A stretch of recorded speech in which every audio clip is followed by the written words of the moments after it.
Hello guys, मेरा नाम है आदित्य और आप देख रहे हैं एस पर स्टॉक्स। गाइस, आज सैटरडे है और मार्केट भी क्लोज है, तो मैंने सोचा एक छोटी सी वीडियो रिकॉर्ड किया जाए।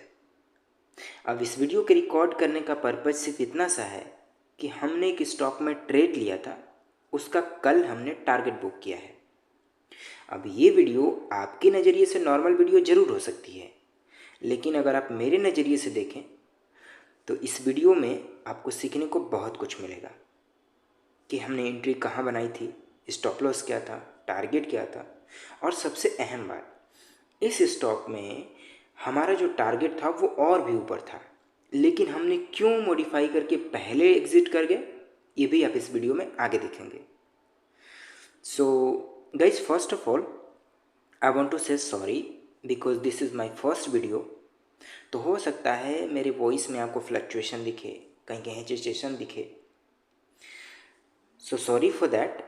बट आई प्रॉमिस कि इन फ्यूचर जैसे जैसे वीडियो आती रहेंगी वैसे वैसे ऑडियो और वीडियो दोनों में आपको क्वालिटी इंप्रूव होते हुए दिखेगी। और एक चीज़ और, आपको क्वालिटी के साथ कोई कंप्रोमाइज़ नहीं करना पड़ेगा, मतलब कंटेंट के क्वालिटी के साथ कोई कंप्रोमाइज़ नहीं करना पड़ेगा, क्योंकि जो कंटेंट मिलेगा आपको वो बाय डिफ़ॉल्ट प्रीमियम क्वालिटी का मिलेगा। क्योंकि मैं किसी के कहने से वीडियो नहीं बनाता, किसी के कहने से वीडियो नहीं बनाऊंगा।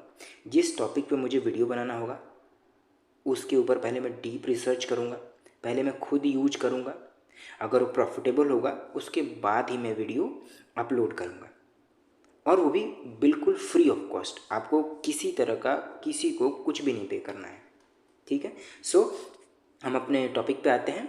सो ट्रेडिंग व्यू खुला हुआ है, ट्रेडिंग व्यू का रेड रिबन आप देख रहे होंगे खुला हुआ है।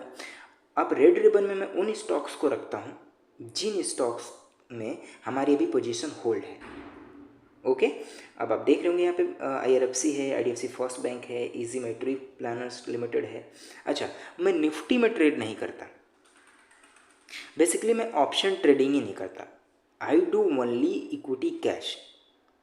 भैया, जब इक्विटी कैश में इतना पैसा बन रहा है तो मैं इंडेक्स क्यों करूं, मैं ऑप्शन क्यों करूं। ऑप्शन आपको भी पता है बहुत रिस्की है। आप सेबी का रिपोर्ट उठा के देख लीजिए। सेबी कहता है कि 95% people are losing money, only 5% people are making money. तो भैया क्यों जाना वहाँ, जब इक्विटी कैश इतना पैसा बना के दे रहा है तो मैं इंडेक्स में क्यों ट्राई करूँ। और भैया क्यों इतना टेंशन लूँ जब इक्विटी कैश इतना इस सेफ तरीके से पैसा बना के दे रहा है। देखिए, अगर थोड़ा बहुत भी आपको फंडामेंटल एनालिसिस आता है, देखिए उतना तो मैं सिखा दूंगा, ठीक है। और अगर थोड़ा बहुत भी आपको टेक्निकल एनालिसिस आती है तो you can make money here equity cash. Okay, so हम अपने टॉपिक पे आते हैं। स्टॉक है हमारा Hindustan copper. Let me open the chart, just a 1 minute.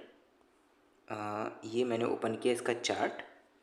भैया ऐड हट जाओ, ऐड नहीं चाहिए। हम एंट्री सबसे पहले समझेंगे, और एंट्री समझने के लिए हमें सबसे पहले टाइम फ्रेम चेंज करना पड़ेगा। टाइम फ्रेम मैंने यहाँ से चेंज किया। मैं डेली टाइम फ्रेम लगाता हूँ। आप देखेंगे थोड़ा सा स्लो चल रहा है सिस्टम मेरा। ये देखिए, मैं आपको एंट्री समझाता हूँ। एंट्री थी 146 रुपीज़ पे, और क्यों थी मैं मार्क करके दिखाता हूँ। ये देखिए, यहाँ पे डेली का डिमांड जोन है। ये डिमांड जोन जब फॉर्म हुआ उसके बाद जब प्राइस यहाँ पे आता है तो मैंने एंट्री इस वाले के अंडर में लिया। अब आप कहेंगे कि तो प्राइस बहुत नीचे गया है, स्टॉप लॉस हिट होगा। नहीं, स्टॉप लॉस हिट नहीं हुआ है। क्यों, वो बाद में आपको बताऊंगा स्टॉप लॉस क्यों हिट नहीं हुआ है, कहाँ रखा है मैंने स्टॉप लॉस, वो मैं आपको अभी बताऊंगा। अच्छा, अब आप देखिए कि प्राइस इतना नीचे आया है लेकिन फिर भी टारगेट दे दिया है। अब क्या है कि ये कभी कभी होता है। रीज़न इतना नीचे आने का रीज़न ये था, ये डिमांड जोन क्यों नहीं रोक पाया, क्योंकि निफ्टी उस समय फ्री फॉल हो रही थी। अब निफ्टी फ्री फॉल नहीं होती तो ये स्टॉक यहीं से बाउंस बैक करके टारगेट दे जाता, ठीक है। तो निफ्टी के फ्री फॉल होने की वजह से ये इतना नीचे आया, और ये कंसोलिडेशन भी इसी वजह से हुआ है। ये इतना लेट टारगेट इसलिए दिया है क्योंकि निफ्टी नीचे जा रही थी, और ये स्टॉक का जो ये जोन था वो पावरफुल था, इसलिए ये होल्ड कर गया। इसीलिए हम निफ्टी ऊपर गई और एक बिल्कुल खटाक से टारगेट दे दिया। अब देखिए सेटअप समझते हैं थोड़ा सा। सेटअप क्या था, सेटअप समझने के लिए हम वीकली के टाइम फ्रेम पे आएंगे। Late me open this. ये वीकली का टाइम फ्रेम ओपन हो रहा है, जस्ट 1 मिनट। हाँ, वीकली के टाइम फ्रेम पे हम हैं। वीकली के टाइम फ्रेम पे देखेंगे कि सबसे पहला कंफर्मेशन तो ये कि ये डिमांड जोन बना है डेली का। अच्छा, सबसे पहले सारी चीज़ें हम डिमांड जोन देखेंगे, सप्लाई जो sorry just 1 minute, supply zone, ये सपोर्ट, RR मतलब रेजिस्टेंस, SS मतलब सपोर्ट, सब कुछ देखेंगे। ये जस्ट एक नॉर्मल वीडियो है, आप बस थोड़ा सा पेशेंस बना के रखिए, एक एक करके वीडियो आएंगी और हम सारी चीज़ें लर्न करेंगे, ठीक है। तो ये पहला कंफर्मेशन था कि ये डिमांड जोन था वीकली टाइम फ्रेम का, अच्छा डिमांड जोन था। उसके बाद अगर आप यहाँ देखेंगे, जस्ट 1 मिनट, अगर यहाँ देखेंगे तो ब्लैक लाइन मैंने पुट किया हुआ है और यहाँ लिखा हुआ है वीकली का SS मतलब सपोर्ट। अब ये सपोर्ट स्ट्रांग है, कैसे है मैं आपको दिखाता हूँ। देखिए, मैं ट्रैक करके इधर ले जाता हूँ। देखिए, सबसे पहला यहाँ पे प्राइस आके रुकी है, यहाँ 2 बार प्राइस रुकी है, यहाँ प्राइस रुकी है, यहाँ भी प्राइस रुकी है, और थोड़ा सा हम पीछे चले जाते हैं तो प्राइस जो है वो प्राइस यहाँ भी रुकी हुई है, यहाँ भी प्राइस रुकी हुई है, ये सब प्राइस रुका हुआ है।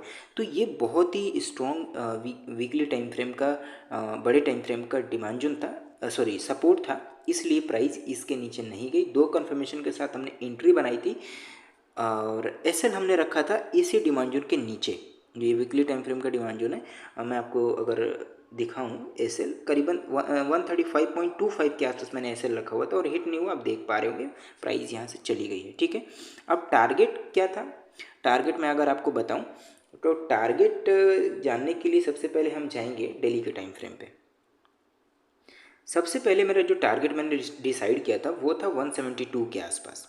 172 के आसपास का टारगेट इसलिए था क्योंकि आप देख रहे होंगे ये हाई है, तो मैंने सोच रहा, एक तो रीज़न ये था कि ये प्राइस निफ्टी की वजह से नीचे आई है, डिमांड जोन में एंट्री मिली है तो वापस यहाँ तक का हाई मार सकता है, तो 172 मैं सोच रहा था।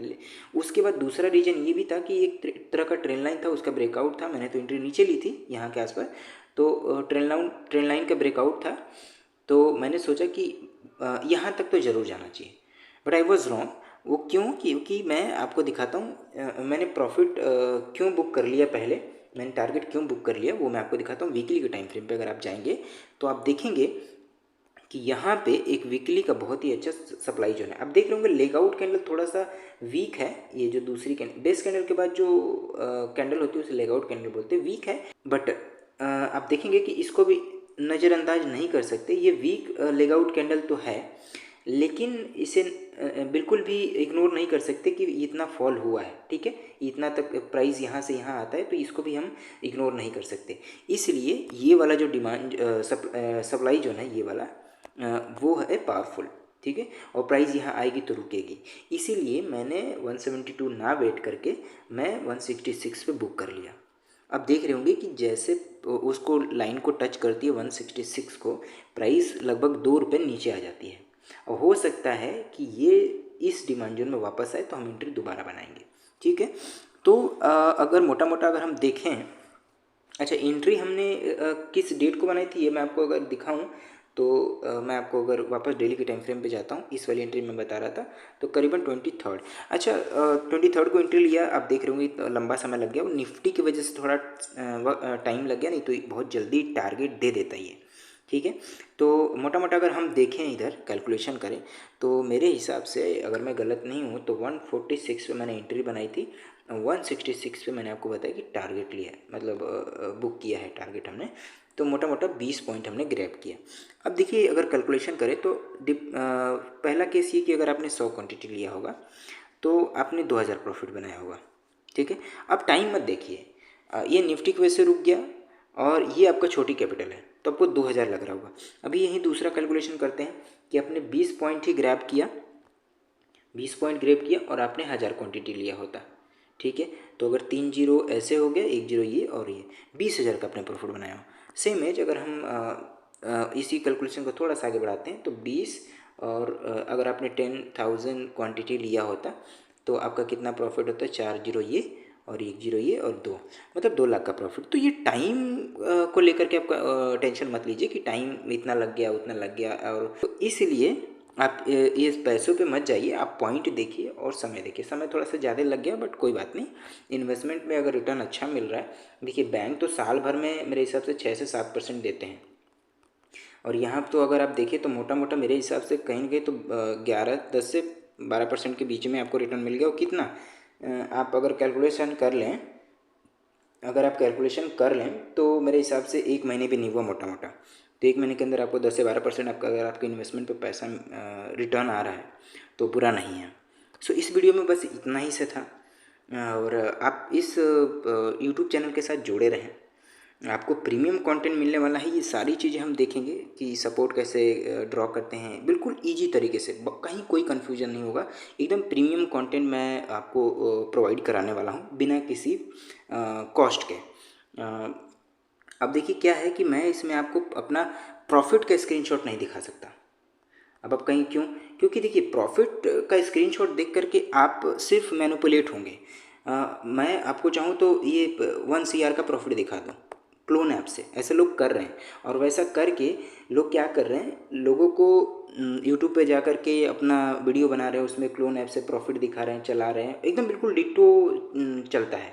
आपको डाउट भी नहीं लगेगा कि ये क्लोन ऐप से बनाया हुआ है। तो वहाँ से वो प्रॉफिट दिखा के और आपको या फिर आप जैसे जितने भी लोग हैं उनको मैनिपुलेट करते हैं और कहते हैं मेरा कोर्स ले लो। बट यहाँ पे ऐसा कुछ भी नहीं, आपको कुछ भी पे नहीं करना और आपको प्रीमियम कंटेंट आपको मिलेगा। So stay tune with S for stocks. और इस वीडियो में बस इतना ही से था। आज के लिए बस इतना ही रखते हैं। अगली वीडियो में फिर मिलेंगे किसी नए टॉपिक के साथ और नए स्टॉक्स के साथ, नए सेटअप्स के साथ। तब तक के लिए दीजिए इजाज़त। जय हिंद।